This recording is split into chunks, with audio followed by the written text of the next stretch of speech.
claramente cómo comienza este versículo, mis hermanos. Libro de Juan, capítulo 8, versículo 34. Jesús le respondió: de cierto os digo. Vemos esta frase repetidamente una vez más. También la podemos ver en el capítulo 1, en el versículo 51. Y sabemos que esta es una frase que se emplea con frecuencia para recalcar la importancia y la veracidad de la declaración que viene a continuación de esto, como podemos notar en el capítulo 1, versículo 51, cuando el Señor le dice: de aquí en adelante veréis el cielo abierto. Sin embargo, acá en este versículo le dice que todo aquel que hace pecado, es decir, vemos una vez más cómo se utilizan esta palabra una vez más repetidamente, mis hermanos. Y en este versículo menciona que todo aquel que hace pecado, es decir, toda persona, todo ser humano, no era la esclavitud física la que Jesús tenía en mente en estas palabras, sino sobre todo la esclavitud del pecado. Recordemos lo que dice el libro de Romanos en su capítulo 6, versículo 17, versículo 18. El mismo Señor nos lo deja saber cuando Pablo lo está hablando,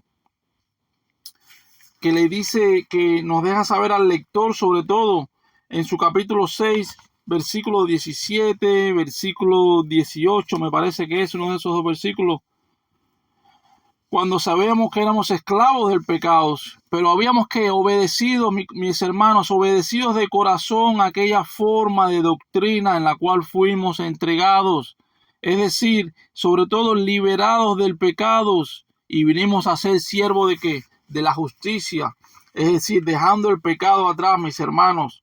Y sabemos una vez más que acá en este versículo del libro de Juan, capítulo 8, versículo 34, la idea de hacer pecado significa que tenerlo como un hábito, algo repetidamente, algo continuamente, algo en la que cogemos y agarramos cada día y aumentamos el placer de nuestras vidas haciendo el pecado. Recordemos lo que nos dice Primera de Juan en su capítulo 3, en varios versículos, en versículo 4, versículo 8, versículo 9. Recordemos que la mayor atadura no es la esclavitud política o económica, es sino estar sometido al yugo espiritual del pecado y sobre todo de la rebelión contra Dios, como se vive hoy en día. ¿Cuántas personas viviendo en pecado? ¿Cuántas personas alejados del Señor? ¿Cuántas personas que no conocen de Dios?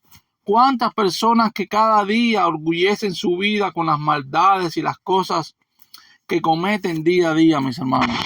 Así es el pecado en la vida de estas personas. Es una esclavitud para cada uno de ellos. Por eso sabemos que todo el que comete pecado es esclavo del pecado.